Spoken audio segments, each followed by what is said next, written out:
வான்மிகில் வளாது பெய்க, மணி வளம் சுரக்க, மன்னன் கோன்முறை அரசு செய்க, குறைவில்லாத உயிர்கள் வாழ்க, நான்மறை அறங்கள் ஓங்க, நற்றவம் வேள்வி மல்க, மேன்மைகுள் சைவ நீதி விளங்குக உலகமெல்லாம், மேன்மைகுள் சைவ நீதி விளங்குக உலகமெல்லாம். அர அர நம பார்வதி பதையே, அர அர மகாதேவா. தென்னாடுடைய சிவனே போற்றி, என் நாட்டவர்க்கும் இறைவா போற்றி போற்றி. திருச்சிற்றம்பலம். சுந்தரமூர்த்தி சுவாமிகள் கலை மலிந்த சீர் நம்பி கண்ணப்பருக்கு அடியே என்று போற்றிய கண்ணப்ப நாயனார் புராணத்தை இன்று பெருமகிழ்வோடு யாம் துவக்குகிறோம். காரணம்,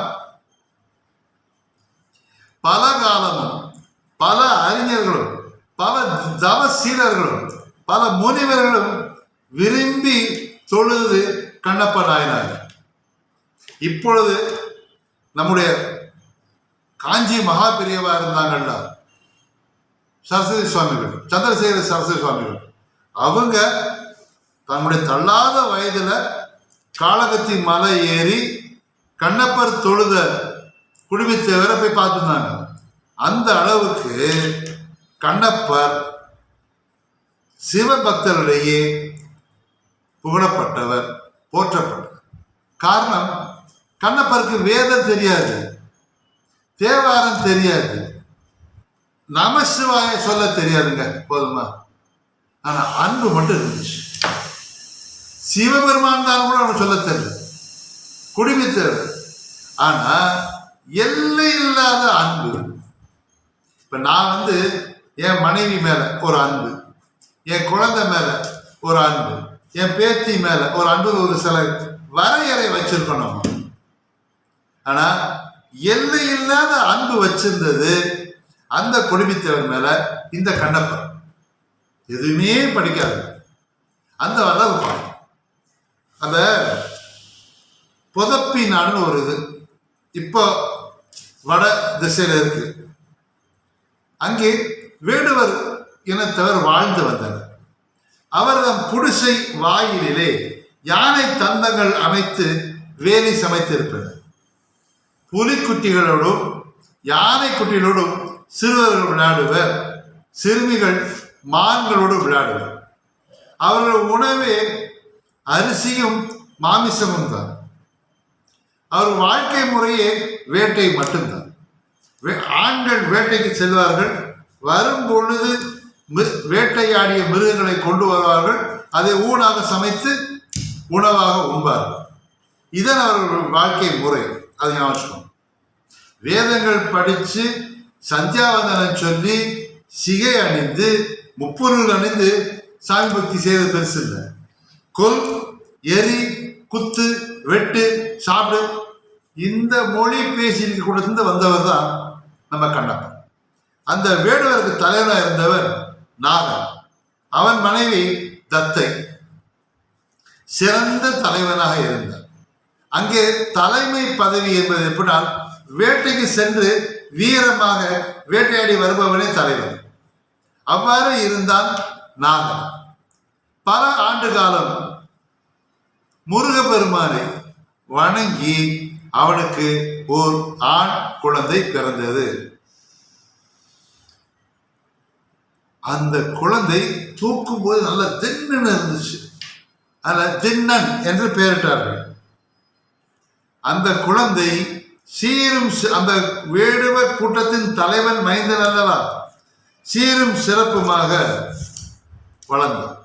தலைமுடியை பின்னி இடுப்பில் புலித்தோல் அணிந்து கழுத்தில் புலி நகம், நல்ல வளர்ந்தார்.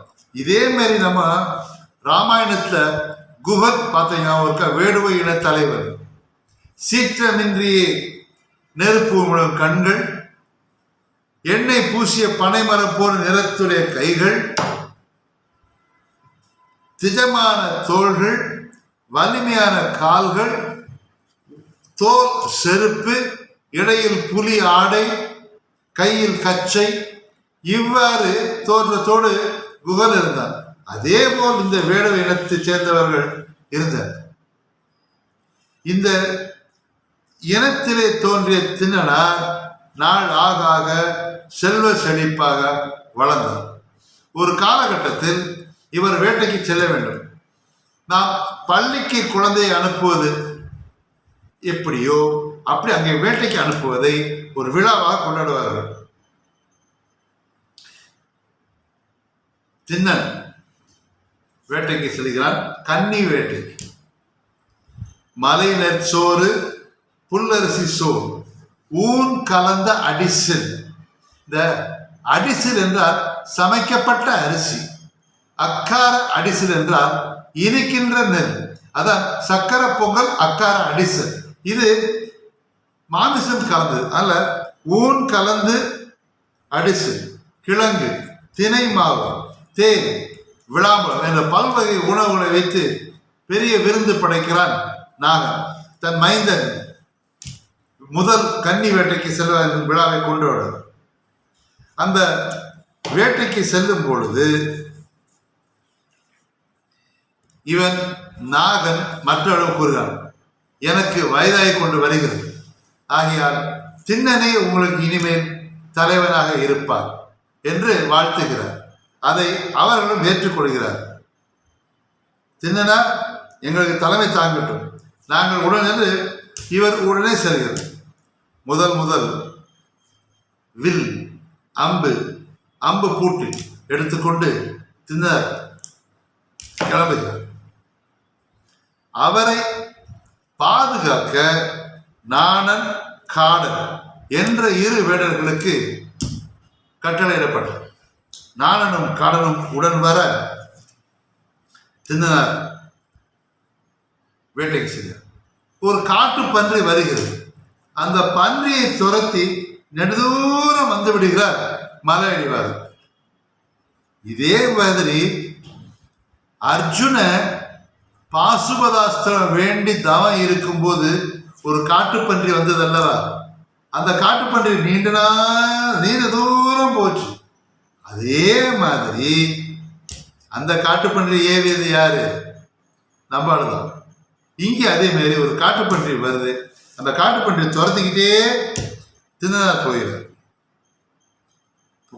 ரொம்ப தூரம் போன பிறகு கண்ணதர் பெருமான் வாழுகின்ற காளத்தி மலையின் சாரல் பக்கம் இருக்கின்ற சோலை அடைகிறார். அங்கே தெரியுது பார் நானா மலை. அந்த மலை ஏறுவோம், அங்கே பல மிருகங்கள் கிட்டும் என்று அந்த மலை ஏறுகிறார். நாணன் உடன் வர திண்ணர் மலை ஏறுகிறார். அது பக்தி, பாசம் எல்லாம் கடந்த அன்பு என்ற மலை. அதுதான் காளத்தி மலை. அதை நாளை பார். நன்றி.